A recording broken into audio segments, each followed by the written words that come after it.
മ്യാമൻ ഈ പടത്തിലെ പല രംഗങ്ങളും എന്നെ ഇമോഷണലി തളർത്തിയിട്ടുണ്ട്. കാരണം എനിക്ക് പേഴ്സണലി ഒരുപാട് റിലേറ്റ് ചെയ്യാൻ പറ്റുന്ന, കണക്റ്റ് ആവുന്ന മൊമെൻറ്റ്സ് സിനിമയിലുണ്ടായിരുന്നു. വളരെ കുട്ടിക്കാലത്ത് തന്നെ മാമനായ ഒരാളാണ് ഞാൻ. അപ്പോൾ അതിൻ്റേതായിട്ടുള്ള ഇമോഷൻസ് ഒരു മനുഷ്യൻ എന്ന രീതിയിൽ എനിക്കുണ്ട്.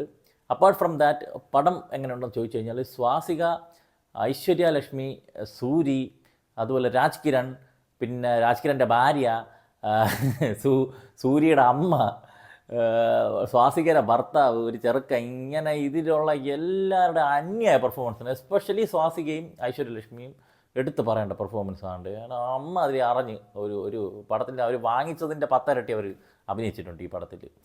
കുറേ സീനുകളൊക്കെ ഇമോഷണലി ഹുക്ക് ചെയ്യുന്നതായിരുന്നു. കുറേ സീൻ ബിൽഡിങ്, ഫാമിലി റിലേഷൻഷിപ്പ് ഒക്കെ നന്നായിട്ട് എസ്റ്റാബ്ലിഷ് ചെയ്ത് വന്നിട്ടുള്ളതായിട്ട് തോന്നി. സിനിമയുടെ തുടക്കത്തിൽ സൂര്യയുടെ കല്യാണം വരെയുള്ള സീനുകളിൽ ഒന്നും പറയാനില്ല, ഗംഭീരമായിരുന്നു. അതായത് ഒരു സ്വാസികയുടെ സഹോദരനാണ് സൂരി. സ്വാസികയ്ക്ക് മക്കൾ ജനിക്കുന്നില്ല. അവസാനം കാത്തിരുന്ന ഒരു ചെറുക്കൻ ജനിക്കുന്നു. ആ ചെറുക്കന് മാമൻ്റെ അടുത്താണ് കൂടുതൽ അറ്റാച്ച്മെൻറ്റ്, അച്ഛനേക്കാളും കൂടുതൽ. മാമൻ്റെ കൂടെ ഉറങ്ങുള്ളൂ, മാമൻ്റെ കൂടെ ആഹാരം കഴിക്കുള്ളൂ, മാമൻ തന്നെ സ്കൂളിൽ കൊണ്ടുവിടണം.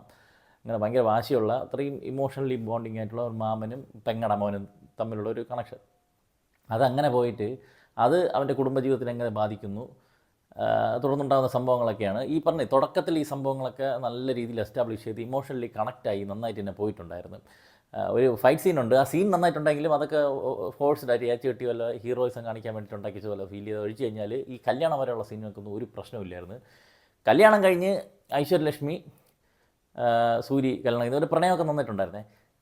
ഇത് കഴിഞ്ഞിട്ട് ഈ ചെറുക്കൻ ഇതിൻ്റെ ഒരു ബാധ്യതയാകുന്നു എന്നുള്ളൊരു ഘട്ടം വന്നു. അപ്പോൾ നമ്മൾ വിചാരിക്കും ഈ ചെറുക്കൻ്റെയും ഇവൻ്റെയും തമ്മിലുള്ള ഒരു ബോണ്ടിങ്, അത് കല്യാണം, അതുമായിട്ട് മാത്രം ബന്ധപ്പെട്ട് മുന്നോട്ട് പോകുന്ന സിനിമ ആയിരിക്കുമെന്ന് നമ്മൾ വിചാരിക്കും. അങ്ങനെ പോയിരുന്നെങ്കിൽ മതിയായിരുന്നു എന്ന് ഒരു ഘട്ടത്തിൽ എനിക്ക് തോന്നിയിട്ടുണ്ട്. പക്ഷേ ഇതിൽ നാത്തൂനും പുതിയ ഭാര്യയും തമ്മിലുള്ള പ്രശ്നം, അമ്മായിയമ്മയും മരുമോളും, അമ്മയും മോളും, സഹോദരനും സഹോദരിയും, സഹോദരനും അളിയനും, പിന്നെ വേറെ ഏതോ വഴി കിടക്കുന്ന ഒരു കുടുംബം, രാജകിരണും ഭാര്യ, ഇവർ തമ്മിലുള്ള ബോണ്ടിങ്, കെമിസ്ട്രി, വഴക്ക്, ഇതൊക്കെ തന്നെ അങ്ങനെ കുറേ സാധനങ്ങളെടുത്ത് കാണിച്ച് നോക്കി. ഇതിൽ ഏത് ഫോളോ ചെയ്യണമെന്ന് നമുക്ക് കൺഫ്യൂഷൻ ഉണ്ടായിപ്പോയി. അതും ഫസ്റ്റ് ഹാഫ് കഴിഞ്ഞ് സെക്കൻഡ് ഹാഫ് തുടങ്ങി. പിന്നെ സെക്കൻഡ് ഹാഫ് അങ്ങോട്ട് ഫുള്ള് കരച്ചിലെന്ന് പറഞ്ഞാൽ അലമുറയിട്ട് നെഞ്ചത്തടിച്ച് നിലവിളിച്ച് മൂക്കള പിഴിഞ്ഞിട്ടുള്ള കരച്ചിൽ. നമ്മൾ എത്ര നേരം പിടിച്ചിരിക്കും. കുറച്ച് പേരൊക്കെ ഇങ്ങനെ ഒരു പരിധിയില്ലാതെ കരയിപ്പോൾ നമ്മൾ കണ്ടെന്നറിയുന്നത് വെറുതെ കരയിപ്പിക്കാൻ വേണ്ടിയിട്ട് അങ്ങനെ കുറേ scene throughout. Second half throughout തന്നെ സീരിയൽ ഓഡിയൻസിന് ലക്ഷ്യമിട്ടാണ് മെലോ ഡ്രാമ പലയിടത്തും കുത്തിക്കയറ്റി വെച്ചിട്ടുണ്ട്. പക്ഷേ ഇതിൻ്റെ ഇടയ്ക്ക് അല്ലാത്ത സീനുകളെന്ന് പറഞ്ഞാൽ കലിപ്പ്, വഴക്കും പിണക്കവും പിന്നെ കരച്ചിലും. വഴക്കെന്ന് പറഞ്ഞാൽ ഈ പബ്ലിക്കായിട്ട് ആൾക്കാരൊക്കെ എവിടെയെങ്കിലും നിൽക്കുമ്പം ആൾക്കാരുടെ വെച്ചിട്ട് കുടുംബങ്ങൾ അങ്ങോട്ടും വഴക്കിടുമ്പോഴൊരു ഒരു രസമുള്ളൂ, അതിൻ്റെ ഒരു ഇതുള്ളൂ. പക്ഷേ ഞാൻ പറഞ്ഞില്ല, കുറേ സീനുകൾ നമുക്ക് ഇമോഷണലി കണക്റ്റ് ആവുന്നുണ്ട് ഈ സിനിമയിൽ. എസ്പെഷ്യലി ഈ സിനിമയിൽ ചെറുക്കനും ഇവനും തമ്മിലുള്ള ഒരു ബോണ്ടിങ് ഉണ്ട്, അത് നന്നായി ഫീൽ ചെയ്യുന്നുണ്ട്. രാജ് കിരണും ഭാര്യയും തമ്മിലുള്ളൊരു ബോണ്ടിങ് ഉണ്ട്. അവർ തമ്മിൽ എപ്പോഴും അങ്ങോട്ടും ഇങ്ങോട്ട് വഴക്കായിരിക്കും, പക്ഷേ ഭയങ്കര സ്നേഹമായിരിക്കും. അത് പക്ഷേ പുറമേ കാണിക്കില്ല. അവരുടെ വഴക്കിലൂടെയാണ് അവരുടെ സ്നേഹം എക്സ്പ്രസ് ചെയ്യുന്നത്. ഞാനും അമ്മയൊക്കെ അങ്ങനെ തന്നെയായിരുന്നു. പക്ഷേ അവരെ ഈ രണ്ടുപേരുടെ കഥാപാത്രം ഈ സിനിമയ്ക്ക് ആവശ്യമുണ്ടായിരുന്നു ചോദിച്ചാൽ ഇല്ല. അത്രയും എപ്പിസോഡ് കളഞ്ഞിരുന്നത് തന്നെ കുഴപ്പമില്ല. ഈ എപ്പിസോഡ് എന്ന് പറയുമ്പോൾ ഈ സെക്കൻഡ് ഹാഫ് ഒരു സീരിയൽ പോലെയാണ്. സീരിയലിൻ്റെ ഓരോ എപ്പിസോഡ് അടുത്ത് കവിതയ്ക്ക് എന്ത് സംഭവിക്കും, ഈ സെറ്റപ്പാണ്. ഒരു എപ്പിസോഡിൽ രാജ്കിരൻ്റെ ഭാര്യയുടെ കഥ, പിന്നെ സഹോദരിയും നാത്തൂനും തമ്മിലുള്ള ഒരു പോര്, പിന്നെ അമ്മയും മോളും തമ്മിലുള്ളത്, പിന്നെ സൂര്യയും മോനും തമ്മിലുള്ളത്. അളിയൻ്റെ ഒരു എപ്പിസോഡ് നന്നായിട്ടുണ്ടായിരുന്നു കേട്ടോ, അളിയനുമായിട്ടുള്ളൊരു ബന്ധം. അതുപോലെ 1-2 മൊമെൻറ്റ്സ് ഉണ്ട്, ഞാൻ പറഞ്ഞ് സ്പോയിലർ ആക്കുന്നില്ല. ആ ഒരു സീനൊക്കെ നന്നായിട്ടുണ്ടായിരുന്നു. പക്ഷേ ഈ സെക്കൻഡ് ഹാഫിലേക്ക് കടക്കുമ്പം ഓരോ കോൺഫ്ലിക്ട്സ് ഉണ്ടാക്കാൻ വേണ്ടിയിട്ട് അവർ കിടന്ന് കഷ്ടപ്പെടുകയാണ്. കാരണം ഒട്ടിച്ചു വെച്ച പോലെ സീനുകൾ ഇങ്ങനെ ബിൽഡ് ചെയ്ത് വരികയാണ്.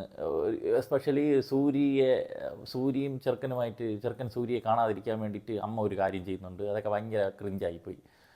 അതുപോലെ പിന്നെ ചില സമയത്തൊക്കെ ഭയങ്കര സ്നേഹം മറ്റേതെന്ന് തോന്നി, ചില സമയത്ത് ഇവർ അതിനെക്കുറിച്ച് ബോധർ ചെയ്യാതിരിക്കുക. ക്യാരക്ടർ കൺസിസ്റ്റൻസി പലയിടത്തും, എസ്പെഷ്യലി സ്വാസികയുടെ ചില സമയത്തുള്ള റിയാക്ഷൻ കാണുമ്പോൾ ഭ്രാന്താണെന്ന് തോന്നുന്നു.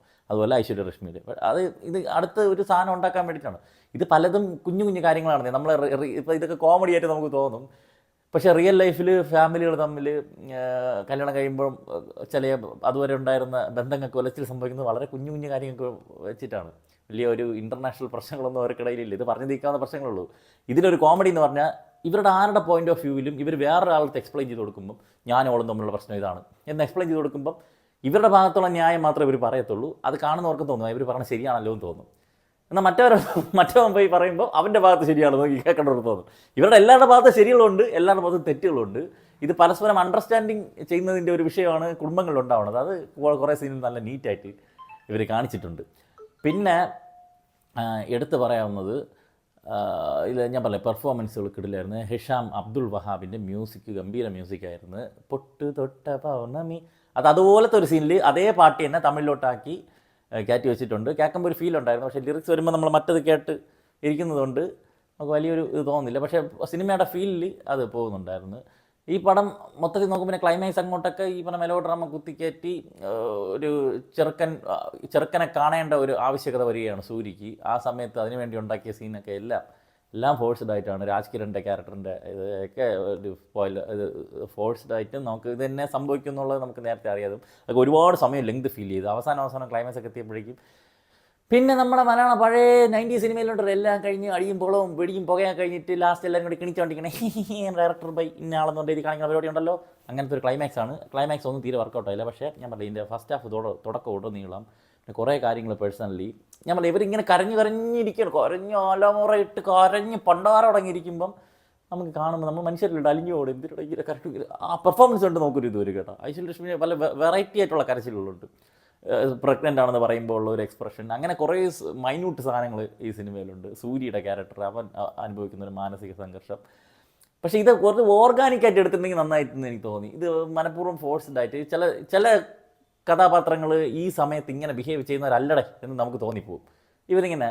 പിന്നെ ഈ അമ്മയുടെ കഥാപാത്രം പ്രത്യക്ഷത്തിൽ പാവം നല്ല നന്മയുള്ള ഒരു ആളാണെന്ന് തോന്നും. വേറെ പ്രശ്നമൊന്നുമില്ല, കലിപ്പൊന്നും ഇല്ലാത്ത ഒരു അമ്മയാണ്. പക്ഷേ ഒരു വയസ്സായ ആൾക്കാരാണ്. അവരുടെ വായിൽ ചില കാര്യങ്ങൾ അവർ നിരുപദ്രവകരമായിട്ട് പറയുന്ന കാര്യങ്ങളുണ്ടല്ലോ, അത് പല രീതിയിലുള്ള കുത്തിത്തിരിപ്പായിട്ട് വീഴും. ആ ഒരു സാധനം ഗംഭീരമായിട്ട് ഇതിൽ വന്നിട്ടുണ്ട് കേട്ടോ. അത് എത്ര പേർ കിട്ടുമെന്ന് പറഞ്ഞൂടാ. ചില കാര്യങ്ങൾ പറയാൻ പാടില്ലാത്തടത്ത് അവരുടെ ഓപ്പൺ മൈൻഡ് ഉണ്ടെങ്കിൽ പറഞ്ഞു വേണം. അതുപോലെ ഉണ്ടാകുന്ന പ്രശ്നങ്ങൾ, ഇങ്ങനത്തെ കാര്യങ്ങൾ, ഇങ്ങനെയൊക്കെ കുറേ സംഭവങ്ങളുണ്ട്. ഓവറോൾ നോക്കുകയാണെങ്കിൽ ഓരോരുത്തർക്കും ഈ സിനിമ ഓരോ രീതി കണക്റ്റ് ആവും. ചിലർക്കൊക്കെ മൊത്തം കരച്ചിലും പിടിച്ചിലും സീരിയൽ പോലെയൊക്കെ തോന്നും.